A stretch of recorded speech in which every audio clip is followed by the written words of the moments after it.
Hi, readers. Welcome to session 7 of your fantasy unit. And today we are going to be talking about the certain patterns that appear in fantasy structures. So if you think back, the last lesson we did was about how complicated characters can be in these stories.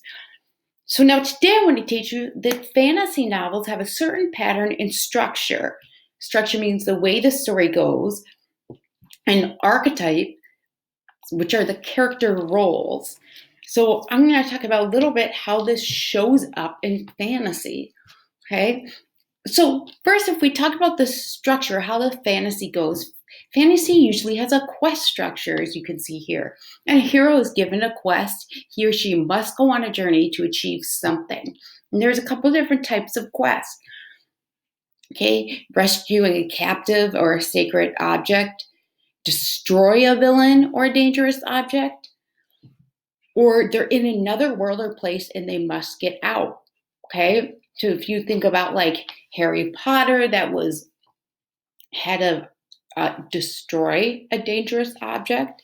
Okay, and if you think about Onward right here, okay, they had to rescue or try to get a sacred object. And let's take a clip and look at what Shrek's quest was.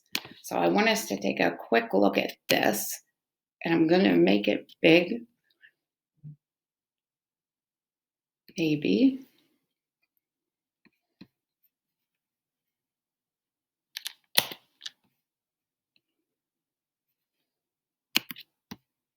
People of Yulok, I give you our champion! What?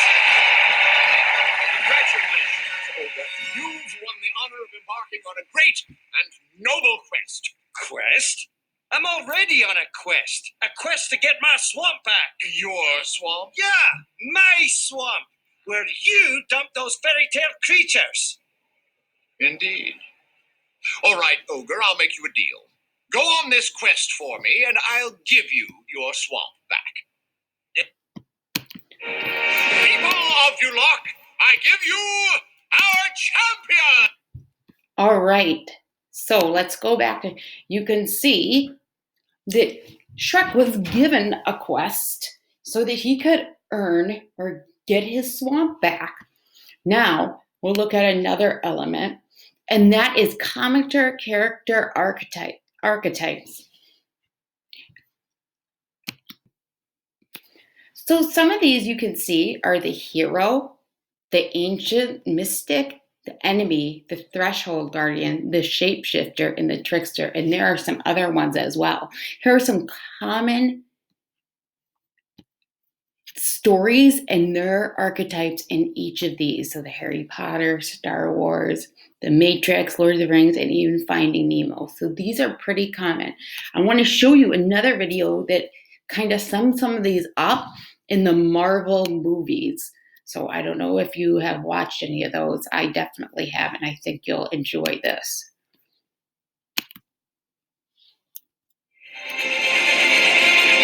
You will give the people of Earth an ideal to strive towards. They'll race behind you. They will stumble. They will fall. But in time, they will join you in the sun.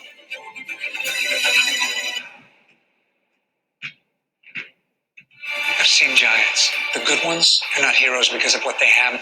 It's what they do with it.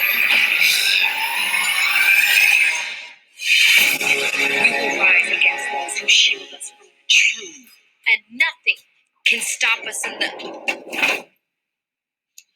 Hey! Yes, well, that's a very interesting theory. I have a simpler one. You're all not worthy. So here we are. Whether we like it or not, we're the only ones who can stop this. Why would you want to save the galaxy? Because I'm one of the idiots who lives in it. Guardians of the Galaxy. You here with a mission, sir? Trying to get me back in the world? Trying to save it. Welcome to level 7.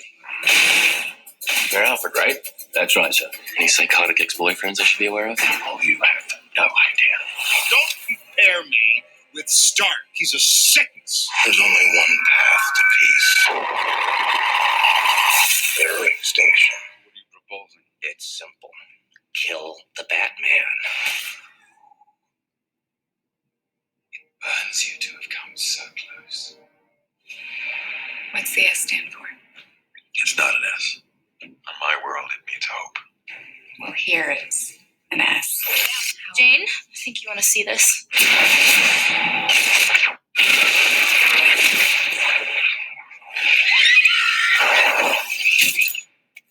You all right? You dare threaten me, Thor, with so puny a weapon? What? He was freaking me out. But enough mission talk already. Anything exciting happen at the hub? I shot a superior officer in the chest. So you can see, even in Marvel, you can see that they talked about the hero, the enemy, the trickster, the everyday man. There's a lot of difference that show up among fantasy novels. So this brings us to theme, what the story is really about. And we've talked a lot about this. Now, some common themes in fantasy stories, you'll see fantasy stories are almost always about the struggle between good and evil, and good triumphs by the end. They show that the struggle is worth it, no matter how hard it is. And self-sacrifice is an important theme in fantasies. A hero must put himself in danger's way, okay? So when we're thinking about all of these and reading our own fantasy book, we want to take some notes about what's going on so that we can keep our thoughts down, we can put our thoughts somewhere. So something you might say is, some thought prompts are, I notice blank about Quest. It seems that the obstacles are, when I think about characters changing. So you could use any of these, and you'll see that I use this one right here. I notice blank about Quest. And in my reading notebook, I was comparing the Lightning Thief and the Paper Bag Princess. And I wrote, I noticed that the quests are the same in that the Paper Bag Princess Elizabeth goes on a quest and overcomes several obstacles. And in the Lightning Thief, Percy goes on a quest too. But they are different because Elizabeth chooses her quest to go and save Ronald. And in the Lightning Thief, Percy is given his quest by the gods.